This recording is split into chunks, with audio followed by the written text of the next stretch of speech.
Hello and welcome to the VSC podcast. Here we sit down with professionals that serve survivors and victims of trauma, or those who have experienced violence and have conversations about social issues. My name is Jenarine, my pronouns are she, her, and I am the Education and Prevention Coordinator at the Victim Service Center of Central Florida. In this podcast, we discuss sensitive topics such as violence and sexual assault. It's important to take care of yourself while listening. Some suggestions are listening while you're in a healthy headspace, or knowing who you can reach out to if you become upset. Our 24/7 helpline for crisis calls based out of Central Florida is 407-500-HEAL. For the Florida State Sexual Helpline, call 888-956-7273. By contacting the National Hotline at 1-800-656-4673, you can get support and learn about your local resources. There's always someone ready to help. In today's episode, I have with me Jocelyn Rayas, who is VSC's Senior Victim Advocate. And today, she is going to be sharing with us the importance of communication, more specifically, assertive communication for survivors of trauma. Before we start, I do want to set the stage by providing some context into different communication styles that exist. This way, you can identify what yours is and also have a better understanding of this episode. So, with that being said, there are 4 main communication styles: passive, aggressive, passive-aggressive, and assertive. Passive communication is when you hold things in. You don't express yourself. You go along with what others say because you believe it would be easier if you stayed quiet and avoided conflict. Passive communication can take many forms, such as vague language, avoiding eye contact, or failing to speak up when something is not right. These individuals often suppress their own needs and desires, choosing to please others rather than standing up for themselves. And I do want to mention that this communication style creates the belief that the needs of others are more important than your own. And then you start to feel like you have less worth and your voice doesn't matter. Aggressive communication is when someone expresses their thoughts, feelings, or needs in a manner that is hostile, intimidating, or dismissive of others. This can involve using verbal or physical intimidation, bullying, using a loud voice, and making threats because they believe that their opinion and perspective is right while others is wrong. This stems from wanting to gain control of the conversation and making sure that they are heard at all costs. Passive-aggressive communication stems from resentment and fear. It's when someone is ambiguous in expressing how they truly feel and what they want. Sometimes it's hard to detect because it's very subtle, but usually passive-aggressive communication can take many forms, such as making a sarcastic comment or giving the silent treatment. And sometimes the individual may also use a facade, so being polite or compliant to mask their true feelings or intentions. Now, assertive communication, and I'm not going to reveal too much because that's what Jocelyn is here for, but assertive communication allows an individual to express their thoughts, feelings, and needs in a direct and honest manner, while also being respectful of others. So now that you have a better understanding of the different types of communication styles that exist, let's get into it. Jocelyn, thank you so much for being here today. Thank you for having me, Hannah. So in the beginning, I did mention to our audience that you are VSC's Senior Victim Advocate. So can you share a little bit more about what you do at the VSC as the Senior Victim Advocate? Yeah, absolutely. And I do touch base on it a little bit later on in this podcast, but in general, my role is primarily with the acute services that the agency offers, and we refer to acute as the forensic collection process. So anyone who has been sexually assaulted within the counties that we serve, that's Orange County, Osceola, and Seminole, they do have 120 hours to be able to get a forensic collection completed. So they'll just call our helpline 407-500-4325. And usually they will get me or one of my colleagues. And my role is to accompany them and provide that emotional support through that process. Thank you so much, Jocelyn, and thank you so much for the service that you do for our organization. We appreciate you. Thank you. Okay, so today Jocelyn and I are going to be speaking more about assertive communication. And just once again, to set the stage and to introduce this topic, why is communication so important in the healing journey? So I think there are several reasons why communication is important during one's healing journey. But personally, I believe that the main reason is to be able to voice what it is that you need from others in order to be able to support you through the journey. Essentially, you are your own expert. You know what you need and what you don't need. And being able to communicate that is a step in taking back the control that was taken from you. Thank you, Jocelyn. You did mention that as senior victim advocate at the VSC, you are the person that is at the SATC. You are the one providing that emotional support to survivors. Are there different communication styles that you see in your clients? And if there are, can you touch a little bit more on this? Absolutely. So I'm going to talk about my own experience, but then also what I see with my colleagues' clients as well, since they do more of the crisis counseling sessions. So again, my role is specifically for the acute services. And as I mentioned, that's directed to the forensic collection process. So during this process, what I encounter within the clients is passive communication. And I think this is because of at least two reasons that I can think of right now. The first one being that the sexual assault is recent. So again, within that 120 hours, it's very acute, very fresh, and they haven't had the opportunity to process that sexual assault. So the fact that the body's automatic response is going to, be numb and disassociate from the traumatic experience, it leaves them in that passive stage. They'll go along with what the advocate's saying, with what the forensic nurse is saying, with what the detective or law enforcement personnel may be saying if they decide to report to law enforcement. So I think that's one of the reasons why I see that. The second reason, again, being that the survivor sees us as the experts slash medical professionals. So the sexual assault nurse examiner that's there, they're going to most likely listen and obey and kind of do what they recommend, also with the advocates and with law enforcement.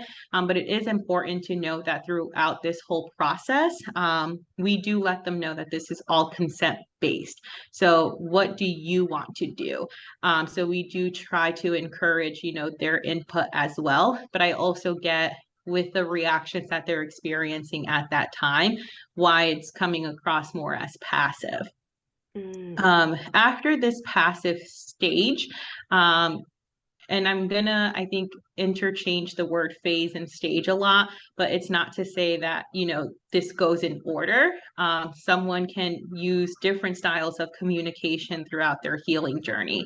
But what I see is that they kind of go from this passive communication to more of an aggressive communication style. And I can account this to them beginning to process the fact that they experienced a traumatic event like sexual assault, and just being angry, that first stage of acceptance. It can be denial and then it can move to anger. So with the aggressive communication, they're in that anger stage. Why did this happen to me? What did I do? So with this aggressive communication style, we see that they are vocalizing maybe what it is that they need, but they're doing it at the expense of others. So it can come from a more like hostile, argumentative state than what would be a little bit more understanding, which goes into the last phase of communication that I think I see within clients, which is more of an assertive communication. And in this stage, this usually comes more with the help of counseling or therapy services.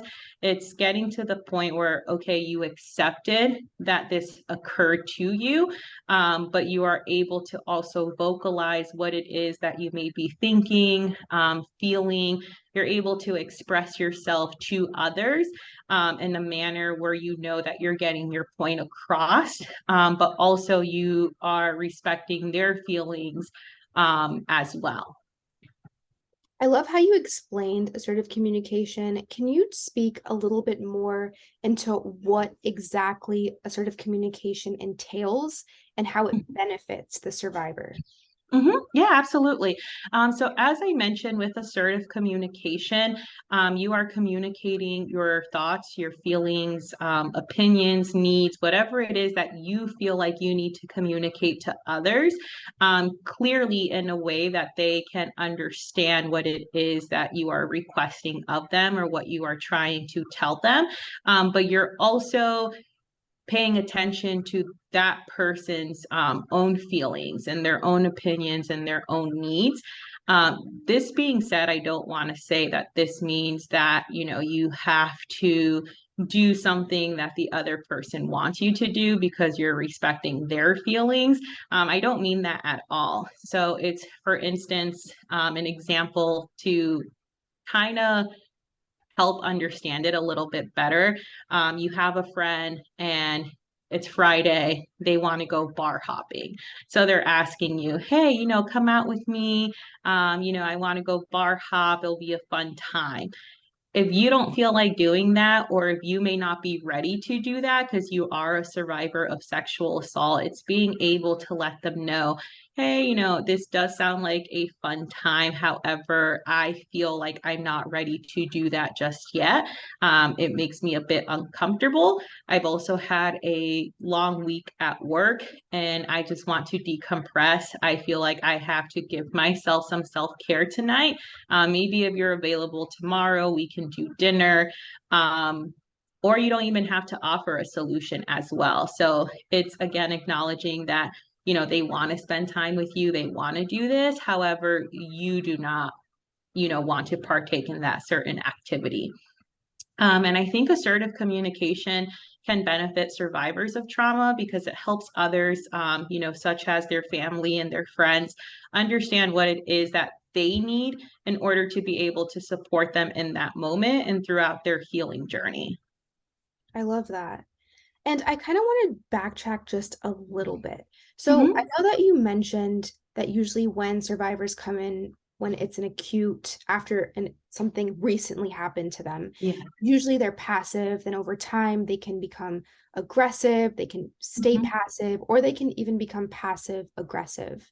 Mm-hmm. How, based on your own experience, how would you say, or how could you describe specifically how a sexual assault affects a survivor's communication skills?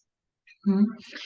So I think specifically a sexual assault can affect someone's communication skills because it, I'm trying to think of the appropriate terminology to use here, but I think what I can state is that they're not going to have a specific style in general. And it can also affect whatever specific style they may have. So, for instance, someone can use an assertive communication style before a sexual assault. And then a sexual assault occurs and they go from, you know, normally being assertive to being passive. So this can also bring up frustrations, right? So through this healing journey, especially with a sexual assault survivor, they may see themselves go from one communication style to another, and that can be frustrating because they're not understanding why. But also, they can go from passive to assertive because they did the counseling, they did the support groups, they did the therapy, you know, they worked on being able to heal, but our body remembers trauma. Right. So sometimes we may, be in a certain situation and we will become triggered. Or another word for that is, trauma cues. So we'll experience this and we will automatically go to the communication style that we feel like is going to keep us safe at that time. And sometimes we may not even realize that. And again, that can bring up frustration. Why did I not tell this person what it is that I wanted to tell them? And instead, I just kind of avoided the situation. And it's not so much you, it's again your body trying to protect you. Is there a way for someone to develop, I guess, the self-awareness to overcome or, I guess, respond differently than how their body is telling them to react when they're in the face of trauma and stress? That's complicated because I think, even though you can practice certain skills, your body is always going to take the initiative and react in the way that they feel like is going to protect you. They may sense danger, even if it's not danger, right? Something related to the trauma that you experienced. So there's nothing really that you can do to control that. Mhm. But in terms of, being able to practice it, just starting little by little, as I said, take a body scan. How are you feeling right now? What do you need? Do you need this from someone else? Do you need it from yourself? And kind of put that boundary in place and, say, hey, this is what I'm experiencing. This is what I feel. It would help me if you do XYZ. So, once someone becomes familiar with how or what their current communication style is, how Mhm. can they identify when the time is to assert themselves? And also how can they overcome barriers to their own communication style? Like, I know I'm writing this so weird, but for example, like within myself, there are Okay. times when I know that I need to be assertive. I know when I need to say no. I know when I need to, I guess, like say, I'm sorry, I can't do that. But within my own communication style, like it's so hard for me to assert Mm-hmm. myself. So, Mm-hmm. how can Mm-hmm. I overcome these barriers? And how can I identify when I need to set that barrier or set that, like, no, I can't do this? So it's definitely not easy, especially if we are not used to taking an assertive approach. And this comes from different reasons. I think one being the fact that we are taught from a young age, you have to be polite, you have to be nice, don't be rude. And sometimes we associate setting our boundaries as being rude because now, we may be deemed as being selfish or not caring about others. So it's overcoming that barrier, I guess, that society puts on us and Mhm. not feeling the embarrassment or the guilt or the shame to be able to talk about our feelings to others and Mhm. expressing what it is that we need. And it only comes with practice, whether it's practicing with yourself, practicing, with a friend or with a family member, just taking that first approach to say, you know, I don't feel like I want to do that. Um, and I don't think there's really an appropriate time where you should be assertive. I feel like we want to get to the point where we are assertive all the time because, again, being assertive is not bad. It's communicating what you want, your feelings, your needs, your opinions, your thoughts at that time with other people. Because again, other people are not mind readers, right? So they might not know that their thoughts and their actions are affecting you the way that they do. And if it is someone that, does value your friendship or does care about you, they will take that feedback and try to apply it so they're not, stepping over your boundaries. Right.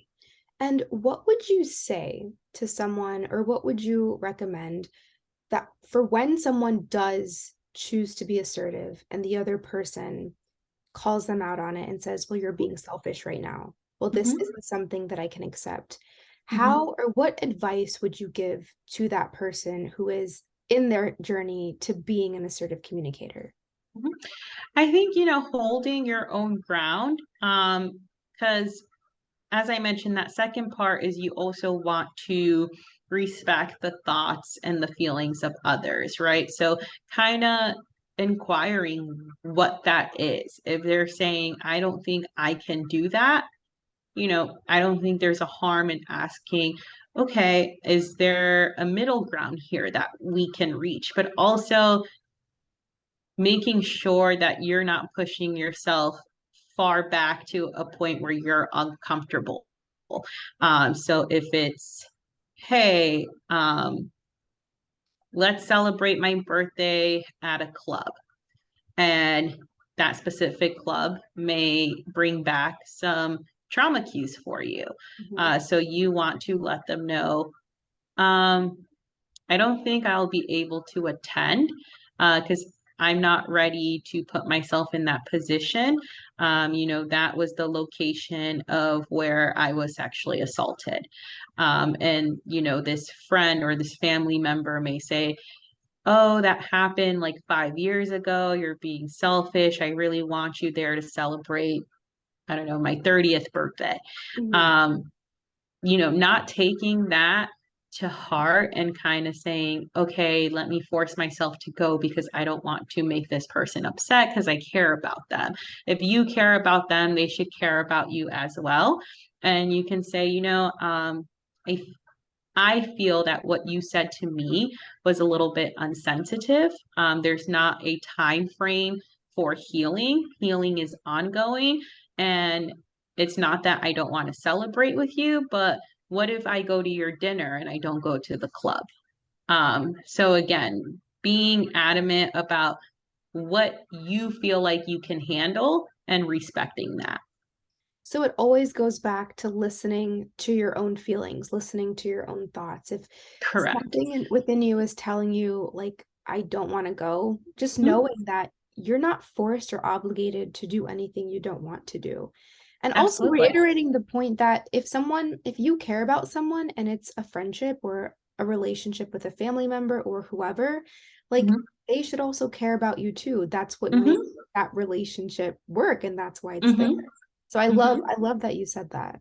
Would you say that how someone communicates directly reflects their internal self-talk or their self-talk in general? So for example, I read something that said people who are passive communicators, when they're not expressing themselves, they're compliant, they're just like going with the flow because they're scared of how other people might perceive them, or they're scared of hurting that person. It also fosters this belief that the needs, the feelings, the perspectives of Mhm. others are more important than their own. So then, Mhm. I guess in this process of being a passive communicator, their self-worth and their self-esteem starts to drop because they internalize, like, my thoughts don't matter. Let me just go along with what this person says. So would you Mhm. say that how someone communicates reflects how they feel about themselves, and then they're also their self-talk? That one's tricky because it's a yes or no question for me. Mhm. There's definitely that example that you gave is a perfect example, right? There's individuals that their main communication style is passive. And sometimes the way that they direct themselves, being passive, is how they also internalize. So they try to avoid conflict as much as possible and try to people please in a way, right? Because they don't want to get in that situation where um, it becomes an issue. So that does occur, and it can occur with other communication styles as well. But then there are also individuals where they may, their self talk may be assertive, but then because that is so hard to get to and to practice, they fall into directly using a passive communication style. So a good example for that would be, someone who is driving to meet a friend. And as they're driving there, they're thinking about how their friend has been insensitive to their needs. So they're like, I'm going to get to that coffee shop. This is what I'm going to say. They have this whole speech prepared in their head. And then they get there and they can't say it. So it becomes, passive again, where it's like the friend's like, let's do this and this and this weekend. And even though they don't want to do it, they're just like, okay, yes, we can do it. So I think it goes both ways. In daily lives, I feel like I do that sometimes as well. I would like to think that my communication style is more assertive, especially in the advocate role. It has to be, right? We're advocating for our clients. So we are their voice. But in my personal life, sometimes I see myself in that scenario that I just gave. Oh, I'm going to tell this person this. And then it gets time to it and I become passive. Right. Jocelyn, Mhm. you're not the only one because I do that too. And you just made me feel so much better because I'm like, I'm over here as a child, Mhm. like advocating, express your boundaries, learn to say no, but also respect others. But at the Mhm. same time, there are certain situations where I'm with a friend and they're like, let's do this. And I'm someone, this is like a little off script, but I'm someone who I like planning. So I know how to prepare my day and schedule because I have so Yes. many different things. So Mhm. spontaneity, I like it sometimes, but I'm not like, yeah, let's be spontaneous all the time. So sometimes when spontaneous situations come up, they're like, let's do this. And I'm like, in my head, I'm like, no, I don't want to do it. But then like my voice is like, yeah, let's do it. And I'm like, why Yeah. do I do that? So Yep. I love how you explained yes and no, because it can affect your self-talk, but at the same time, Mhm. when you're in these situations, your body, once again, it reacts instinctively. So it's like you say yes before you even register that you're saying yes. Yep. Yep. Wow, Absolutely. it's very deep, very deep. So, would you say that there is a link between control and assertive communication? I'm going to say yes and no to that one as well. Okay, I love these yes and no answers. You're good. So, so the reason why I think it depends on how we're looking at the question, right? Mhm, So specifically, if we're talking about a sexual assault survivor, sexual assault itself comes down to power and control. Someone is taking someone's power and control from them, specifically the survivor's power and control. So when mhm. it comes to a survivor, being able to communicate assertively with others, and setting their boundaries, they're regaining that power and they're regaining that control. It doesn't mean they're trying to control others, because again, it's all about also respecting the other party's feelings and thoughts. I think when it does come off as controlling, at that point, it's not so much assertive communication, but we're going back to that aggressive communication style, right? Mm. Um, no, I don't want to go out because I was sexually assaulted, and you can't go out because you should be there for me, supporting me and my needs. So when we're trying to control others and not taking other people's own feelings and thoughts and needs into consideration, at that point it can become controlling, but it's a different communication style at that point. I love how you said that because it actually leads me to my next question. Okay. When someone is asserting themselves, sometimes, once again, they can come off as aggressive. So, how can someone ensure that they are communicating assertively rather than being aggressive and not Hmm. considering other people's feelings or taking them Hmm. into account? So I think the main focus on that is I statements. I statements, I think, make assertive communication, right? Mhm. I feel, I think. Um, when you said this, I took it as this, or I'm not sure if you meant it this way, but this is how I understood it.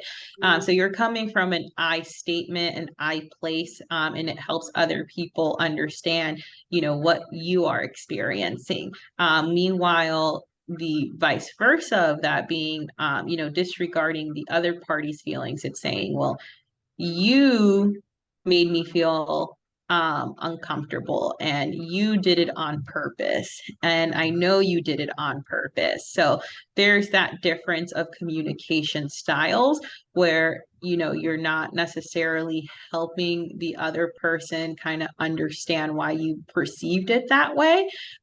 You're kind of more projecting blame. And at that point, someone's automatic response to blame is going to be defensive, right? So Yes. instead of trying to understand you, because not to say you probably don't have a valid point, you probably do, but at this point they're feeling, blamed, or they may be feeling guilty. So now they're going to project, those defense mechanisms like, what are you talking about?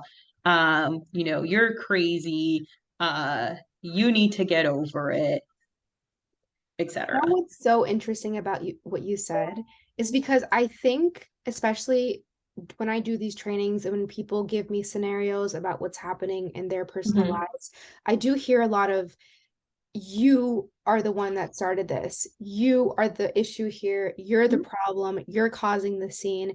And Mm-hmm. I think a lot of people, like in communication, talking, expressing yourself is so important, but it's also equally important to listen, to be Oh able yeah. to say, I take account for this, or I Mm-hmm. know that I did this wrong, or this is the way that I'm feeling. You're holding yourself accountable for yourself because at the end of Mm-hmm. the day, you're the only person that has control over what you say and what you do and how you respond. So, yeah, saying I is so important, and also minimizing the yous. Like you said, you infers blame. When someone feels like they're being attacked, they're going to be defensive. So they're not Mm-hmm. trying to listen to understand. They're just trying to react to what you're Yep. saying. Yep. So, And I will say that again, it's not easy and it comes with practice. And even myself, like I commit those mistakes. Because it's emotions, right? You're in the moment. So in that moment, even knowing what I know and knowing the skills to apply, sometimes I'm human. Well, not sometimes, I am human 24/7. So sometimes she's human, sometimes she's superwoman. correct, correct. No, so I am human. So if you get me in a moment, I'm gonna come out with an aggressive communication style. You knew that I was coming home late today and you didn't do the dishes, instead of taking a step back. And I think that's important, where if you know that you're in that emotional state, you can still communicate, I need a few minutes, and separate yourself from that situation until you're able to ground yourself and you're not in that, talking from anger stage anymore. And you can come back and say, I felt really upset because I told you I was going to come home late today. Mm-hmm. Um, and you came home early and, nothing is really done. So now, even though it's not stated that I have to cook or I have to wash the dishes, I am going to take on those tasks because it's what we do on a daily basis. So being able to communicate that. So in that situation, talking to my partner now knows, you know, if she works late, um, yes, it doesn't take me long to do the dishes. If I don't want to cook, hey, do you want to order out? Because you're going to come home late, etc. So being able to express what it is that you feel like you need and what you feel like you want, and having that other person understand and be able to meet you. And like I said, it's a negotiation, right? I'm talking more about relationships now, but even if my partner doesn't want to cook, he now knows that I don't want to cook, so let's meet in the middle. Do you want to get takeout? I love that. I love Mm-hmm. that. Look at Jocelyn teaching us relationship advice too. And I will say also, like in communication, something that you said that stuck out to me was knowing what you want. So then it goes to Mm-hmm. boundaries, knowing what your Mm-hmm. boundaries are. When you Mm-hmm. know you're in a situation where something is happening and you know that you're going to get agitated or angry, letting your partner know or letting whoever it is know, I need some time to myself right now. Like, please respect that. And then Mm-hmm. they telling them that they'll be like, okay, she's upset. Let me give her space. Yep. Or if she want, like, for example, let's say that there are people who, in the face of conflict or disagreement, they're able to have that conversation. Mm-hmm. I wish I could do that. I cannot do that at Nope. all. I'm like, I need to get away from you at all costs. Like, just stay away from me. But there are Yes. people who are like, let's have this conversation. And it's about meeting people in the middle, Mm-hmm. understanding what their needs are, because that's where boundaries comes Mm-hmm. in. So once you Mm-hmm. know your boundaries and once you know the other person's boundaries, that's when assertive communication and Mm-hmm. negotiation can take place. Absolutely. And I think that's the key word that you said is, some people can have that conversation in the moment, but also if the other person they're trying to have that conversation with doesn't want to have it right there in that moment, being able to respect that. Because even though you're ready, you can't say, no, we're having this conversation right now. No, okay, you need your space. That's okay. I may not need my space, but you need your space. So we'll pick up on this conversation when you're ready. Yeah, some people need to process it. Some people, Mhm. for me, what I noticed about my immediate reaction is I freeze. Like I just stand there. I don't think. I'm just like staring. So in that moment, I've been really making the effort to try to say, hey, like I can't talk about this right now. Please give me some time and we'll come back and we'll figure out a Hmm. solution together. Yeah. I've been trying, like, there are times when I'll just stand there and I will comply sometimes because it's like, oh my gosh, like I feel so overwhelmed and stressed out right now. Hmm. But then there are times where I'm like, no, like I need to practice this. And it's so hard to do. And I love how you keep reiterating it because this is a habit. How you communicate is a habit. It's like a coping mechanism too. It's like how your body responds to stress. So Hmm. knowing yourself once again, and just to reiterate again, knowing yourself, knowing your boundaries is important, but also trying to execute that. So once you know what your boundary is, executing it is going to be so much harder, but you can do it. I believe Yeah. in you. Yes, absolutely. So, Jocelyn, are there challenges to be assertive? I know we mentioned some challenges just now, but is there a time when someone shouldn't be assertive? And what I mean by this is, let's say someone is in a relationship that's abusive. And Hmm. if they were to be assertive, there might be consequences for them in Hmm. regards to how their Hmm. partner treats them. Maybe they give them the silent treatment. Maybe they start gaslighting, manipulating. Maybe they're physically abusive. Hmm. So, based on your own experience, and you work with survivors all the time, is there a time when someone shouldn't be assertive?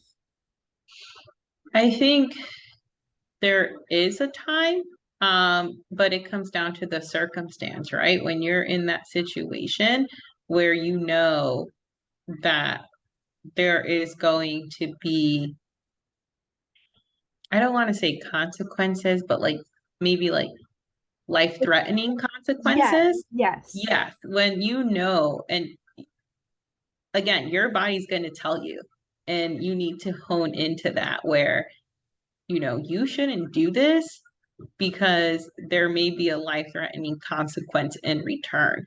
Um, and that would be, I think, that comes down to a lot of the trauma that our survivors have because their body automatically goes into um, fight, flight, or freeze, right? And they're not going to understand why. If it's fight, the body thinks that they have the opportunity to fight this threat off and survive. Flight, hey, you know what? Keep your words to yourself and run out of there because you have the opportunity to run and survive. And freeze, sometimes we can't say anything and we're like frozen like a statue. And that's because our body thinks that that is the right approach to survive the situation. Um, so your body's going to take control, I would say, for the most part, of whether or not they want you to be assertive, but also yourself being vigilant of the situation, looking around you, you know, what's going to happen if I do come off assertive. And there's nothing wrong with taking the communication style that's going to keep you safe. You should not feel embarrassed by that. You should not feel ashamed by that. Maybe you're going passive because going passive is going to give you maybe a small opportunity or a small window to escape and be safe. Okay. Thank you, Jocelyn. Mm-hmm. I have 2 more questions for you. Okay. So, how can our listeners recognize their current communication style? So hopefully, after listening to this podcast, they kind of get some sort of idea on, what their primary communication style is. Not to say that, this is your communication style for life. It's just primarily this is the communication style that you use. But again, we can shift differently because we're human and we have emotions. But there are also several quizzes and assessments free online that individuals can take, and it will tell you, what your primary communication style is. And it kind of gets specific as well. If you want to know what your communication style at work is, what your communication style in relationship is, because we shift. Just because we're assertive at work doesn't mean we're going to be assertive in a relationship, doesn't mean we're going to primarily be assertive. We just know that at work we have to be assertive. Mm-hmm. Thank you, Jocelyn. Yep. And finally, what is one thing that we can all do today, myself included, to start communicating assertively? That is a very good question. I think my answer to that would be trying it out. Like I mentioned, being willing to use an I statement. And maybe the best advice I can say is using it with someone that you feel comfortable with. Because that, this person's going to understand and take your feelings into account. So someone comfortable, if they say something that maybe you don't necessarily agree with 100%, or if they ask you for a favor, or if they just ask you how's your day going, practicing those I statements. I feel like today was very overwhelming because I had so many projects to do, so little time. I don't feel like I'm organized, and just see how that goes. I love that. Jocelyn, thank you so much for your time. Thank you so much for being here today. Absolutely. Thank you for having me. And once again, I really hope and I really think that our audience, our listeners, will get something out of this episode. Jocelyn, you're amazing. Thank you all for so much that you do for the VSC too. She's our senior victim advocate. She's always at the SATC helping survivors, and we appreciate you. Thank you, Hannah. The VSC is a nonprofit organization that provides free, confidential counseling services for victims of any kind of trauma in Central Florida. The views and opinions expressed by podcast participants are their own and do not necessarily reflect the views or opinions of the Victim Service Center of Central Florida. This podcast content is made available for informational and educational purposes, and the VSC does not make any representation or warranties with respect to the accuracy or completeness of the content. While we make every effort to ensure that the information we are sharing is accurate, we welcome any comments, suggestions, or corrections of error. To learn more about our services, please visit victimservicecenter.org. And to everyone listening, healing is not linear, and you are not alone. Thank you so much for listening.